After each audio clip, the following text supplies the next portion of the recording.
ನಮಸ್ತೆ ಸ್ನೇಹಿತರೆ, ನಾನು ದಿನೇಶ್ ಕೊಕ್ಕಡ, ಕೃಷಿ ಖುಷಿ ಚಾನಲ್ನ ಹೊಸ ವಿಡಿಯೋಗೆ ನಿಮಗೆಲ್ಲ ಸ್ವಾಗತ. ಈ ವಿಡಿಯೋದಲ್ಲಿ ನಾನು ಎಡೆ ಕೃಷಿಯ ಬಗ್ಗೆ ಸ್ವಲ್ಪ ಮಾಹಿತಿಯನ್ನು ಕೊಡ್ತಾ ಇದ್ದೇನೆ. ನಾನೀಗ ಹೇಳುವಂಥ ಎಡೆ ಕೃಷಿಯಿಂದ ನಮಗೆ ಆದಾಯವನ್ನು ತರುವುದರ ಜೊತೆಗೆ ನಮ್ಮ ಅಡಿಕೆ ತೋಟದ ಇಳುವರಿ ಕೂಡ ಗಣನೀಯವಾಗಿ ಹೆಚ್ಚಾಗ್ತದೆ ಸ್ನೇಹಿತರೆ. ಅಷ್ಟೇ ಅಲ್ಲದೆ ನಮ್ಮ ಮನಸ್ಸಿಗೂ ಈ ಎಡೆ ಕೃಷಿಯನ್ನು ಮಾಡಿದರೆ ಖುಷಿ ಇರ್ತದೆ. ನಮ್ಮ ಆರೋಗ್ಯ ಕೂಡ ಇದರಿಂದ ಸುಧಾರಿಸ್ತದೆ. ನೋಡಿ ಸ್ನೇಹಿತರೆ, ನಾನೀಗ ನನ್ನ ಅಡಿಕೆ ತೋಟದ ಒಳಗಡೆ ಮುಖ್ಯವಾಗಿ ಎಡೆ ಕೃಷಿಯನ್ನು ಮಾಡಿದ್ದೇನೆ ಅಂತ ಹೇಳಿದರೆ ಬಾಳೆ ಹಾಕಿದ್ದೇನೆ. ಇದರಿಂದ ನನ್ನ ತೋಟಕ್ಕೆ ಪೊಟ್ಯಾಶ್ ಸಿಗ್ತದೆ ಮತ್ತು ನಮಗೆ ಆದಾಯನೂ ಕೂಡ ಸಿಗ್ತದೆ, ಒಳ್ಳೆಯ ಹಣ್ಣು ಸಿಗ್ತದೆ. ಇಲ್ಲಿ ಈ ಗಿಡಗಳನ್ನು ಗಮನಿಸಿ, ಕೆಲವರಿಗೆ ಇದರ ಪರಿಚಯ ಇರಬಹುದು, ಕೆಲವರಿಗೆ ಗೊತ್ತಿಲ್ಲ. ಇದು ಏನಂತ ಹೇಳಿದರೆ ಜಾಯಿಕಾಯಿ. ಈ ನೆರಳನ್ನು ಇಷ್ಟಪಡುವಂತಹ ಯಾವುದೇ ಗಿಡಗಳನ್ನು ಕೂಡ ನಾವು ಎಡೆ ಕೃಷಿಯಾಗಿ ಮಾಡಬಹುದು. ನೋಡಿ, ಜಾಯಿಕಾಯಿ ಇಷ್ಟಿದೆ ನೋಡಿ. ಕಾಯಿ ಬಿರಿಯುವ ಸಮಯದಲ್ಲಿ ಇದರೊಳಗಡೆ ಹೂ ಸಿಗ್ತದೆ. ಆ ಹೂವಿಗೆ ಕೆ ಜಿಗೆ 1,500ರಿಂದ ಮೇಲಿದೆ. ಆನಂತರ ಇದರ ಒಳಗಡೆ ಕಾಯಿ ಇರ್ತದೆ, ಅದಕ್ಕೂ ಕೆ ಜಿಗೆ ಒಂದು 400-500 ರೂಪಾಯಿ ರೇಟ್ ಇದೆ. ಇದು ಕೂಡ ಒಂದು ಅತ್ಯುತ್ತಮ ಎಡೆ ಕೃಷಿ. ನೋಡಿ, ಕೊಕ್ಕೋ ಗಿಡ ಹಾಕಿದ್ದೇನೆ ಸ್ನೇಹಿತರೆ. ಇದಕ್ಕೂ ಕೂಡ ನೆರಳು ಬೇಕು. ಇದು ನೆರಳನ್ನು ಇಷ್ಟಪಡುವಂತಹ ಗಿಡ ಕೊಕ್ಕೋ.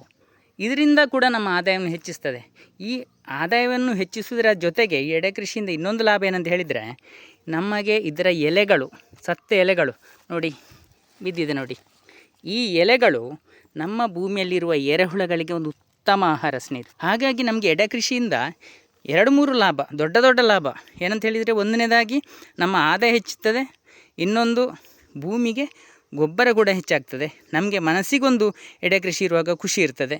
ಇದಕ್ಕಿಂತಲೂ ವಿಭಿನ್ನವಾಗಿರುವಂಥ ಒಂದು ಎಡೆ ಕೃಷಿ ಇದೆ ಸ್ನೇಹಿತರೆ. ಅದನ್ನು ಹೆಚ್ಚಿನವರು ಎಡೆ ಕೃಷಿ ಅಂತಲೂ ಗೊತ್ತಿಲ್ಲ ಕೆಲವರಿಗೆ, ಆದರೆ ಅದು ನಿಜವಾಗಿ ಒಂದು ಎಡೆ ಕೃಷಿ. ಯಾವುದಂತ ನೋಡುವ ಬನ್ನಿ. ನೋಡಿ ಸ್ನೇಹಿತರೆ, ಇದುವೇ ನನ್ನ ಇನ್ನೊಂದು ಉತ್ತಮ ಒಂದು ಎಡೆ ಕೃಷಿ. ಇದನ್ನು ಕೂಡ ನಮ್ಮ ತೋಟದ ಒಂದು ಬದಿಯಲ್ಲಿ ಅಥವಾ ತೋಟದ ಒಳಗಡೆ ಇಟ್ಟು ಮಾಡುವಂತಹ ಒಂದು ಕೃಷಿ.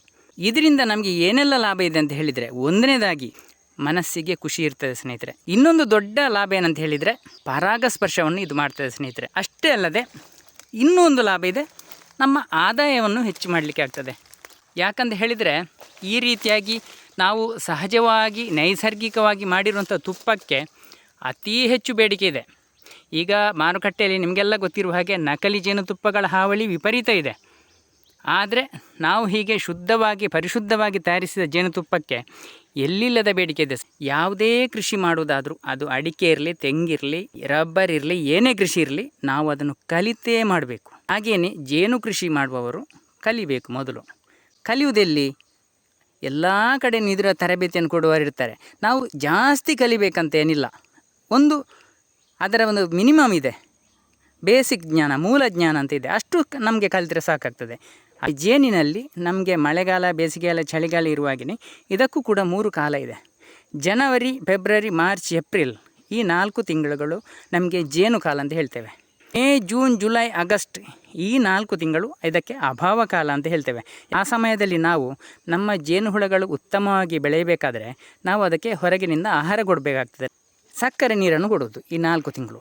ಆ ಸಮಯದಲ್ಲಿ ಅದು ಉತ್ತಮವಾಗಿ ಒಳಗೆ ಬೆಳವಣಿಗೆ ಆಗ್ತಾ ಇರ್ತದೆ. ಮುಂದಿನ 4 ತಿಂಗಳು ಅಭಿವೃದ್ಧಿ ಕಾಲ ಅಂತ. ಈಗ ನನ್ನಲ್ಲಿ 5 ಪೆಟ್ಟಿಗೆ ಇದೆ ನೋಡಿ, 1, 2, 3, 4, 5. ನನಗೆ ಕೇವಲ 3 ತಿಂಗಳ ಹಿಂದೆ ಕೇವಲ 2 ಪೆಟ್ಟಿಗೆ ಇದ್ದದ್ದು, ಈ ಪೆಟ್ಟಿಗೆ ಮತ್ತು ಈ ಪೆಟ್ಟಿಗೆ. ನಾವು ಅಭಿವೃದ್ಧಿ ಕಾಲದಲ್ಲಿ ಏನು ಮಾಡಿದ್ದೇವೆ ಅಂತ ಹೇಳಿದರೆ, 2 ಪೆಟ್ಟಿಗೆಯಿಂದ ಹೆಚ್ಚುವರಿ 3 ಪೆಟ್ಟಿಗೆಯನ್ನು ನಾವು ಮಾಡಿದ್ದೇವೆ.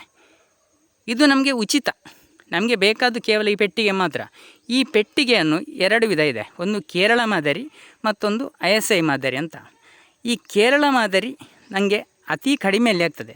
ಯಾಕಂತ ಹೇಳಿದರೆ ನೋಡಿ, ಈ ಪೆಟ್ಟಿಗೆಗೆ ಜೇನು ರಹಿತವಾಗಿ, ಅಂದರೆ ಜೇನು ಹುಳ ಇಲ್ಲದೆ ಕೊಡುವಂಥದ್ದಾದರೆ 700 ರೂಪಾಯಿಗೆ ಸಿಗ್ತದೆ ಸ್ನೇಹಿತರೆ. ಇದರ ಸ್ಟ್ಯಾಂಡಿಗೆ ಒಂದು 200 ರೂಪಾಯಿ ಇರ್ತದೆ. 900 ರೂಪಾಯಿಗೆ ಒಂದು ಗೂಡು ಮತ್ತು ಸ್ಟ್ಯಾಂಡ್ ಸಿಗ್ತದೆ. ಜೇನು ಕೃಷಿಯ ಬಗ್ಗೆ ಮಾಹಿತಿ ಇದ್ದರೆ ನಮಗೆ ಈ ಅಭಿವೃದ್ಧಿ ಕಾಲದಲ್ಲಿ 1 ಪೆಟ್ಟಿಗೆಯಿಂದ 2 ಪೆಟ್ಟಿಗೆ ಮಾಡಲಿಕ್ಕೆ ಆಗ್ತದೆ, 3 ಪೆಟ್ಟಿಗೆ ಮಾಡಲಿಕ್ಕೆ ಆಗ್ತದೆ, 4 ಪೆಟ್ಟಿಗೆಯನ್ನು ಮಾಡಲಿಕ್ಕೆ ಆಗ್ತದೆ. ಅಂದರೆ ನಾವು ಸ್ವಲ್ಪ ಮಾಹಿತಿಯನ್ನು ಕಲ್ತಿರಬೇಕಾಗ್ತದೆ ಅಷ್ಟೇ. ಈ ಪೆಟ್ಟಿಗೆಯಲ್ಲಿ ಇಡಲಿಕ್ಕೆ ಒಂದು ಎರಿ ಇದೆ ನೋಡಿ, ಅದನ್ನು ಜೇನುಗಳು ಕಟ್ತದೆ. ಆ ಎರಿಯೊಳಗೆ ಅದು ಕಟ್ಟಿ ಜೇನುತುಪ್ಪವನ್ನು ಮಾಡ್ತದೆ. ಈ ಎರಿ ಕಟ್ಟಲಿಕ್ಕೆ ಅದಕ್ಕೆ ತುಂಬ ಸಮಯ ತಗೊಳ್ತದೆ. ಆದರೆ ಈಗ ನಮ್ಮ ವೈಜ್ಞಾನಿಕ ಕಾಲದಲ್ಲಿ ಒಂದು ಪ್ಲಾಸ್ಟಿಕ್ನಿಂದ ಎರಿಯನ್ನು ಮಾಡಿದ್ದಾರೆ ಸ್ನೇಹಿತರೆ. ಇದರಿಂದ ನಮಗೆ ತುಂಬ ಲಾಭ ಇದೆ. ಏನಂತ ಹೇಳಿದರೆ, ಜೇನುಗಳಿಗೆ ಕೇವಲ ತುಪ್ಪವನ್ನು ಮಾತ್ರ ತಯಾರಿಸುವ ಕೆಲಸ ನೋಡಿ. ಅತ್ಯುತ್ತಮ ಗುಣಮಟ್ಟದ ಪ್ಲಾಸ್ಟಿಕ್ನಿಂದ ತಯಾರಿಸಿದಂತಹ ಏರಿ, ಕೃತಕ ಏರಿ. ಇದರಲ್ಲಿ ಜೇನಿಗೆ ಏನೂ ಕೆಲಸ ಇಲ್ಲ ಸ್ನೇಹಿತರೆ. ನೋಡಿ, ಜೇನು ಹೇಗೆ ಕೋಣೆಯನ್ನು ರಚಿಸ್ತದ ಅದೇ ರೀತಿಯಲ್ಲಿ ಅದೇ ಟೆಕ್ನಾಲಜಿ ಯೂಸ್ ಮಾಡಿದ್ದು. ನೋಡಿ, ಬೇಗ ಬೇಗ ತುಪ್ಪ ತೆಗೀಲಿಕ್ಕೆ ಆಗ್ತದೆ. ಜೇನುಗಳು ಏರಿ ಕಟ್ಟಿರ್ತದೆ, ಅದನ್ನು ನಾವು ಯಂತ್ರದಿಂದಾಗಲಿ ಕೈಯಿಂದಾಗಲಿ ಹಿಂಡುವಾಗ ಎಲ್ಲ ನಾಶ ಆಗ್ತದೆ. ಪುನಃ ಜೇನು ತಯಾರಾಗಬೇಕಾದ್ರೆ ಪುನಃ ಇಂಥ ಏರಿಗಳನ್ನು ಅದು ಕಟ್ಟಬೇಕಾಗ್ತದೆ. ಆದರೆ ಇಲ್ಲಿ ಏನಾಗ್ತದೆ ಅಂತ ಹೇಳಿದರೆ, ಇದು ಗಟ್ಟಿಮುಟ್ಟಾದ ಒಂದು ವಸ್ತು. ನೋಡಿ, ಇದೇನು ಮೆದು ಇಲ್ಲ. ಇಷ್ಟು ಗಟ್ಟಿಮುಟ್ಟಾದ ವಸ್ತುವಿಗೆ ಜೇನಿಗೆ ಕೇವಲ ಈ ಕೋಣೆಯೊಳಗೆ ತುಪ್ಪ ತುಂಬಿಸುವುದು ಮಾತ್ರ ಕೆಲಸ ಇರ್ತದೆ. ಇನ್ನು ಮುಂದೆ ನಾವು 7-8 ದಿನದಲ್ಲಿ ಒಮ್ಮೆ ಜೇನು ತೆಗೀತಲೇ ಇರ್ಬೋದು. ನಾವು ಈ ಅಭಾವ ಕಾಲ ಮತ್ತು ಅಭಿವೃದ್ಧಿ ಕಾಲದಲ್ಲಿ ಕೇವಲ ಈ ಹಂತವನ್ನು ಮಾತ್ರ ಇಟ್ಟಿರ್ತೇವೆ. ಸೂಪರ್ ಅಂತ ಹೇಳ್ತಾರೆ. ನೋಡಿ, ಇದು ಹೀಗೆ ಇರ್ತದೆ. ನೋಡಿ, ಇದನ್ನು ನಾವು ಹೀಗೆ ಇಡಬೇಕು ಇದರ ಮೇಲೆ. ಇನ್ನು ತುಪ್ಪದ ಸಮಯದಲ್ಲಿ ನೋಡಿ, ಇದರಲ್ಲಿ ಇನ್ನೂ ನಮಗೆ ತುಪ್ಪ ಸಿಗ್ತದೆ. ಇದನ್ನು ಹೀಗೆ ಇದರಲ್ಲಿ 6 ಇಂತಹ ಫ್ರೇಮನ್ನು ಅಳವಡಿಸಲಿಕ್ಕೆ ಆಗ್ತದೆ. ಇನ್ನು ಇದರಲ್ಲಿ ತುಪ್ಪ ಆಗ್ತದೆ. ನೋಡಿ ಸ್ನೇಹಿತರೆ, ಇವತ್ತಿಗೆ 8 ದಿನ ಆಯಿತು ಈ ಪ್ಲಾಸ್ಟಿಕ್ ಫ್ರೇಮನ್ನು ಈ ಪೆಟ್ಟಿಗೆ ಒಳಗೆ ಇಟ್ಟು. ಏನಾಗಿದೆ ಅಂತ ಬನ್ನಿ ನೋಡುವ, ಹೇಗೆ ಜೇನುತುಪ್ಪ ಆಗಿದೆ ಅಂತ. ನೋಡಿ, ಶುದ್ಧ ಜೇನುತುಪ್ಪ ಇದರಲ್ಲಿದೆ. ನೋಡಿ, ಇದರ ಕಣ್ಣುಗಳು ಮುಚ್ಚಿದರೆ ಅದು ಜೇನು ಆಗಿದೆ ಅಂತ ಲೆಕ್ಕ. ಜೇನು ಅದರಲ್ಲಿ ತುಂಬಿಸಿ ಅದು ಅದರ ಕೋಣೆಯನ್ನು ಮುಚ್ಚುತ್ತದೆ. ಹೀಗೆ ಆದರೆ ಜೇನು ಆಗಿದೆ ಅಂತ ಲೆಕ್ಕ. ಕೇವಲ 8 ದಿನದಲ್ಲಿ ಇದರ ಒಳಗಡೆ ಜೇನು ತುಂಬಿದೆ ಸ್ನೇಹಿತರೆ. ಈ ಎರಿಯೊಳಗೆ ನಮಗೆ 1/4 kg ತುಪ್ಪ ಸಿಗ್ತದೆ ಸ್ನೇಹಿತರೆ. ಇಂತಹುದು 6 ಫ್ರೇಮು ಆ ಪೆಟ್ಟಿಗೆ ಒಳಗಡೆ ಇದೆ. 1.5 kg ಒಮ್ಮೆ ತೆಗೆಯುವಾಗ ಸಿಗ್ತದೆ 8 ದಿನದಲ್ಲಿ. ಈಗ KGಗೆ 500 ರೂಪಾಯಿವರೆಗೆ ನಾನು ಮಾರಾಟ ಮಾಡ್ತೇನೆ. ಅಂದರೆ 750 ರೂಪಾಯಿ ನಮಗೆ ಒಂದು ಪೆಟ್ಟಿಗೆಯಿಂದ ಆದಾಯ ಸಿಗ್ತದೆ. ಪರಿಶುದ್ಧವಾದ ಜೇನುತುಪ್ಪ, ನೈಸರ್ಗಿಕವಾಗಿ ಮಾಡಿರುವಂಥ ಜೇನುತುಪ್ಪ. ಸ್ನೇಹಿತರೆ ನೋಡಿ, ಇಂತಹ ಹೊಸ ಹೊಸ ಆವಿಷ್ಕಾರಗಳನ್ನೆಲ್ಲ ನಾವು ಕೃಷಿಯಲ್ಲಿ ಮಾಡ್ತಾ ಬಂದರೆ ನಮ್ಮ ಆದಾಯದ ಜೊತೆಗೆ ಮನಸ್ಸಿಗೂ ತುಂಬ ಖುಷಿಯಾಗ್ತದೆ. ನಾವು ಒಂದೇ ಕೆಲಸವನ್ನು ಮಾಡ್ತಾ ನಮಗೆ ತುಂಬ ಉದಾಸೀನ ಆಗಿರುವಾಗ ಇಂತಹ ವಿಭಿನ್ನ ಕೆಲಸವನ್ನು ಮಾಡುವಾಗ ಏನೋ ಒಂದು ರೀತಿಯಲ್ಲಿ ಖುಷಿ ಇರ್ತದೆ. ನಮಗೆ ಆದಾಯವೂ ಇರ್ತದೆ, ನಮಗೆ ಪರಾಗಸ್ಪರ್ಶ ಆಗಿ ಅಡಿಕೆ ಇಳುವರಿ ಕೂಡ ಹೆಚ್ಚಾಗ್ತದೆ. ಇಷ್ಟೆಲ್ಲ ಒಂದು ಲಾಭ ಇರುವಾಗ ನಾವು ಇದನ್ನೆಲ್ಲ ಮಾಡೋದು ಬಿಟ್ಟು ಅಡಿಕೆಗೆ ಆ ರೋಗ ಬಂತು, ಈ ರೋಗ ಬಂತು, ಅಡಿಕೆ ಇಳುವರಿ ಇಲ್ಲ, ಹೀಗೆಲ್ಲ ತಲೆಬಿಸಿ ಮಾಡ್ತಾ ಕೂತ್ರೆ ಅದನ್ನು ಕೃಷಿ ಅಂತ ಹೇಳ್ತೇವೆ ಸ್ನೇಹಿತರೆ. ಕೃಷಿ ಅಂತ ಹೇಳಿದ ಮೇಲೆ ಇಂತಹ ಎಲ್ಲ ವಿಷಯಗಳ ಬಗ್ಗೆ ನಾವು ಮಾಹಿತಿಯನ್ನು ಹೊಂದಿರಬೇಕಾಗ್ತದೆ, ಹಾಗೆ ಕೂಡ ಮಾಡಬೇಕಾಗ್ತದೆ. ಕೆಲವರಿಗೆ ಜೇನು ಕೃಷಿ ಮಾಡಲಿಕ್ಕೆ ಒಂದು ತುಂಬ ಸಮಸ್ಯೆ ಏನಂತ ಹೇಳಿದರೆ ಜೇನುಗಳ ಕಚ್ಚುವಿಕೆ. ನೋಡಿ, ನನಗೆ ಯಾವುದೇ ಜೇನು ಕಚ್ಚುವುದಿಲ್ಲ. ಯಾಕೆ ನೋಡಿ, ಕೈಗೆ ಗ್ಲೌಸ್, ನೋಡಿ ಟೊಪ್ಪಿ ಸಿಗ್ತದೆ ನಮಗೆ ನೋಡಿ ಮಾರುಕಟ್ಟೆಯಲ್ಲಿ. ಇದನ್ನು ನಾವು ಹಾಕಿಕೊಂಡ್ರೆ ಯಾವುದೇ ಜೇನು ಕೂಡ ಕಚ್ಚುವುದಿಲ್ಲ.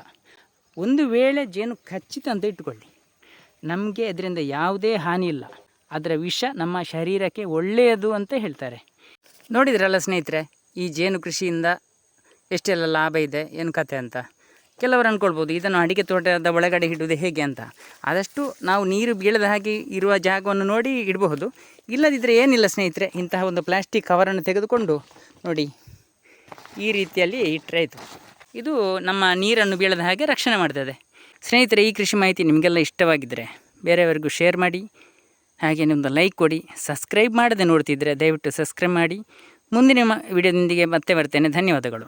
ನೋಡಿದ್ರಲ್ಲ ಸ್ನೇಹಿತರೆ, ಎಡೆ ಕೃಷಿ ಅಂತ ಹೇಳಿದರೆ ಅದು ಕೇವಲ ಕರಿಮೆಣಸೆ ಆಗಬೇಕು ಅಥವಾ ಕೊಕ್ಕೊನೆ ಆಗಬೇಕು, ಜಾಯಿಕಾಯಿಯೇ ಆಗಬೇಕಂತೇನಿಲ್ಲ. ನಮ್ಮ ತೋಟದ ಒಳಗಡೆ ಇಡುವಂತಹ ಅಥವಾ ಮಾಡುವಂಥ ಯಾವುದೇ ಕೃಷಿ ಕೂಡ ಎಡೆ ಕೃಷಿ. ಹಾಗಾಗಿ ಈ ಜೇನು ಕೂಡ ಒಂದು ಉತ್ತಮ ಎಡೆ ಕೃಷಿ. ನಮ್ಮ ಆದಾಯವನ್ನು ಹೆಚ್ಚಿಸಿಕೊಳ್ಳುವುದರಲ್ಲಿ ಯಾವುದೇ ಸಂಶಯ ಇಲ್ಲ. ಅಷ್ಟೇ ಅಲ್ಲದೆ ಇಳುವರಿಯನ್ನು ಕೂಡ ಹೆಚ್ಚಿಸಿಕೊಳ್ಬೇಕಾಗ್ತದೆ. ಇದರಿಂದ ನಾವು ಜೇನನ್ನು ಇಟ್ಟರೆ ನಮ್ಮ ಇಳುವರಿಯಲ್ಲಿ ನಿಜವಾಗಿಯೂ ಒಂದು ಗಣನೀಯ ಏರುವಿಕೆ ಆಗ್ತದೆ, ಉತ್ತಮ ಇಳುವರಿ ಬರ್ತದೆ. ಅಷ್ಟೇ ಅಲ್ಲದೆ ನಾವು ಸ್ವಂತವಾಗಿ ಜೇನು ಕೃಷಿ ಮಾಡುವುದರಿಂದ ನಮಗೆ ಒಂದು ಅತ್ಯುತ್ತಮ ಗುಣಮಟ್ಟದ ಜೇನು ಸಿಗ್ತದೆ. ನಮ್ಮ ದಿನನಿತ್ಯದ ಸೇವನೆಯಲ್ಲಿ ಜೇನನ್ನು ನಾವು ಬಳಸಿಕೊಂಡ್ರೆ ನಮ್ಮ ಆರೋಗ್ಯ ಕೂಡ ಅತ್ಯುತ್ತಮವಾಗಿರ್ತದೆ. ಧನ್ಯವಾದಗಳು.